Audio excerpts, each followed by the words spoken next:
Hello, and welcome to Church at Home with Rachel. It is Monday, the 25th of July, and it is my pleasure to see you. Today, I'd like to talk about something that really isn't churchy, and I don't know if I'll tie it into Christianity or not, but it's something I've been thinking about for the past week, particularly over the weekend, and something I think that it really needs to be. I need to throw it out there. And it's what we do with the responsibility that we have. It's what we do with the moments we have been given.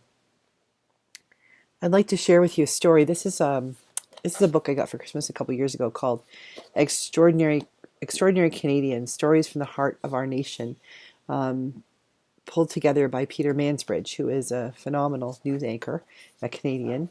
Not a lot of people are aware of that, but he is an iconic Canadian, and people trust him. And he has pulled together an anthology of different Canadians who have made their mark in Canadian society, some with big splashes and some with just a tiny little ripple, but all have had their impact on something.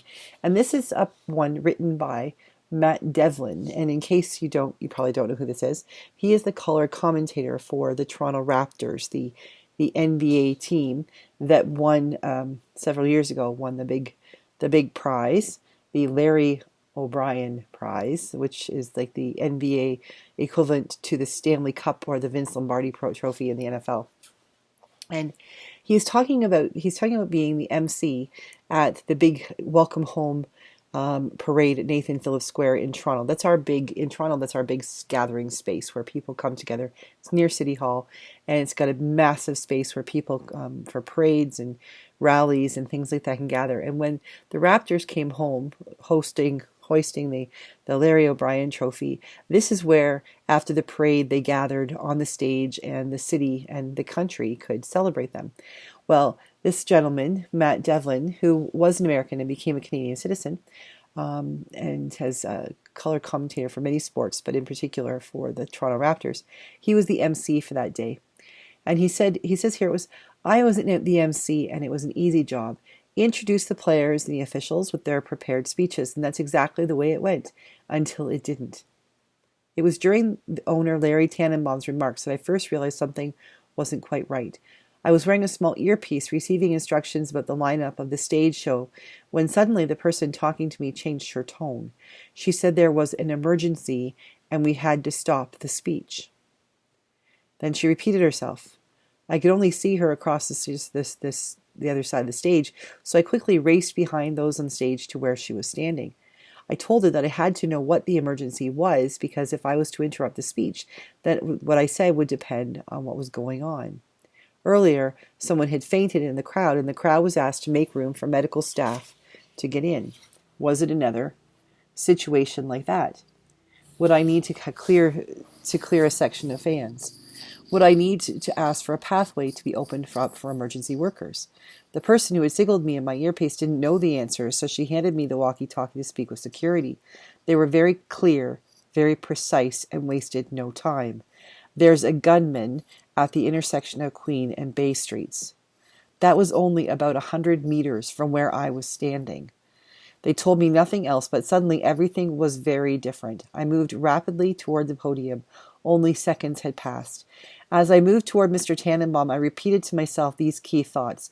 Words are powerful. Your tone is extremely important. I took the microphone from Larry, put my hand on his back, and whispered, I'm sorry, I need to interrupt. He knew I would only do that in an emergency, and he stepped back immediately. I leaned into the microphone and talked from the heart.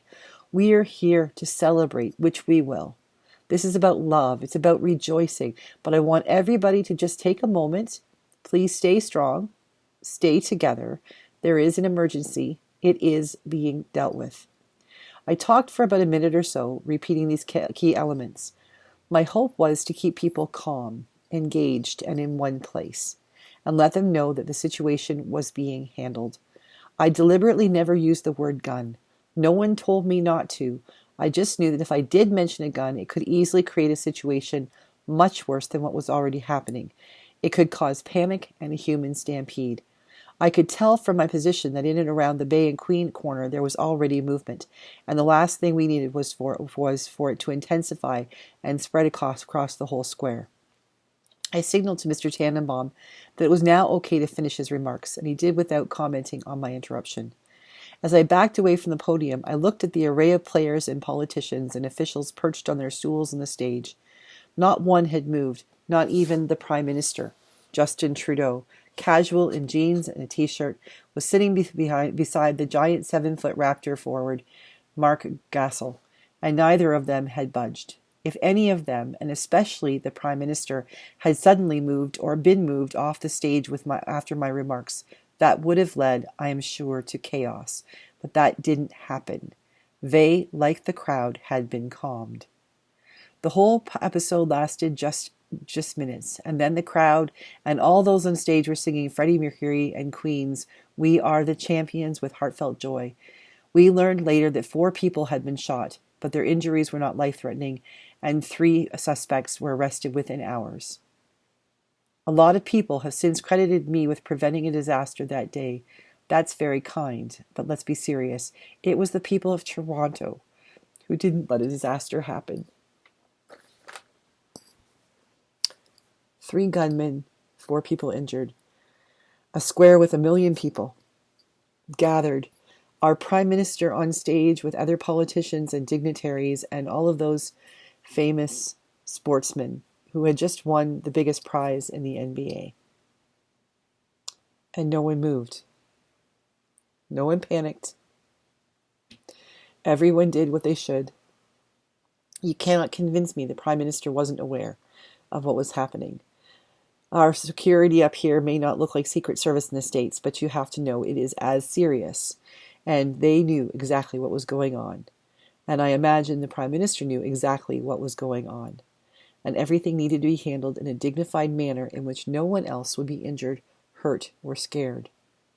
In a minute and a half or so, this gentleman, Mr. Matt Devlin, made the decision to choose his words carefully, not for his own sake, not for his own fears, but for what would be best for the 1 million people gathered, what would be best for the Prime Minister on the stage and all of the sports people, what would be best in that moment for the humanity that was arrayed before him. In just about a minute and a half, he had to make a decision, and he made the decision to be calm, to be rational, and to encourage people to simply be and to pay attention to what was around them. He displayed courage, and he displayed an abundance of common sense, and what he did probably saved lives. A minute and a half. 187 minutes. Longer, I think, than Gone with the Wind. Longer than any movie I've sat and watched in a movie theater. Probably even any of the Lord of the Rings movies. Maybe not, but 187 minutes.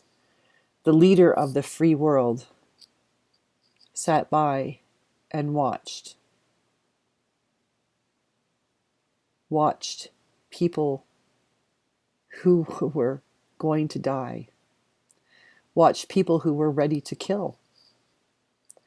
Watched people who had an agenda that was so antithetical to what Matt Devlin did, which was to preserve life and to preserve order.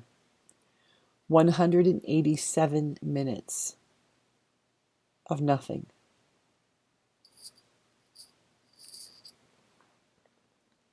You don't have to be the president of the free world.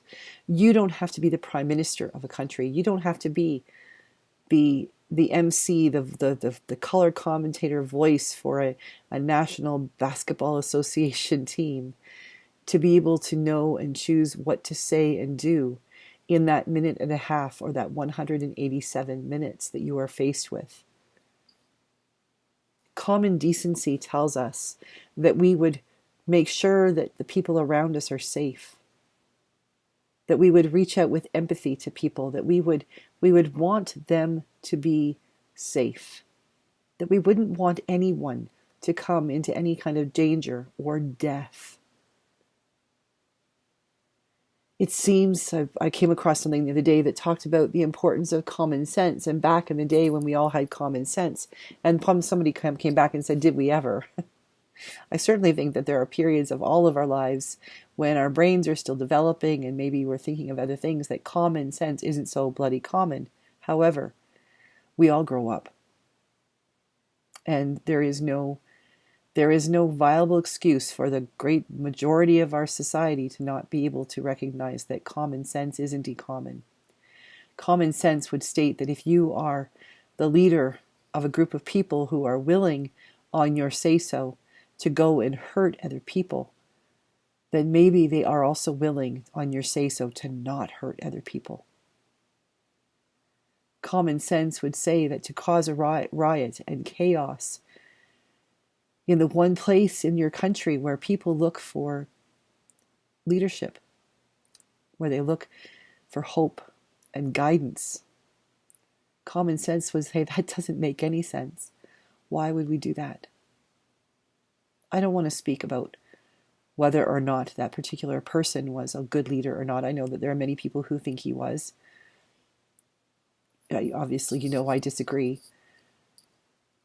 But one thing a good leader does, whether he is the president of the largest, most powerful country in the world, or whether he's simply the MC for a big event in Toronto, or just somebody walking down the street that sees something happening, human decency would say that we reach out and make the decision that would bring as much peace and as much safety as we can to the most people. Minute and a half of choosing not to say something because it would certainly only inflame the situation. 187 minutes of choosing not to say something that only inflamed the situation even worse. Which one is common sense? Every single one of us will be faced in our lives with those moments, those minute and a halves, or those 187 minutes when we have a decision to make. We can decide to do what's best for us. Or we can decide to do what's best for the greater good. What's best for all the people. And remember, we are part of all the people. When you are faced with making a decision today or tomorrow or next week or next year, please keep in mind that regardless of whether you are a Christian or a Jew or a Muslim or any of the different world religions, regardless of whether you believe in something greater than you are or not, it doesn't make sense to choose harm. It makes sense to choose good. So whether that good is choosing in that minute and a half to say nothing that would inflame the situation, or if it means choosing in that 187 minutes to definitely say something that would stop the inflammation of the moment from becoming a conflagration, if your words could help to calm the situation, could bring healing and hope to the people, then choose wisely. Choose not to speak where words will inflame. Choose to speak where words will calm. But think before you choose. Choose wisely and then act accordingly. Our world can get better, but it will only get better if we all play our part in choosing wisely. Choose wisely, my friends. Choose wisely.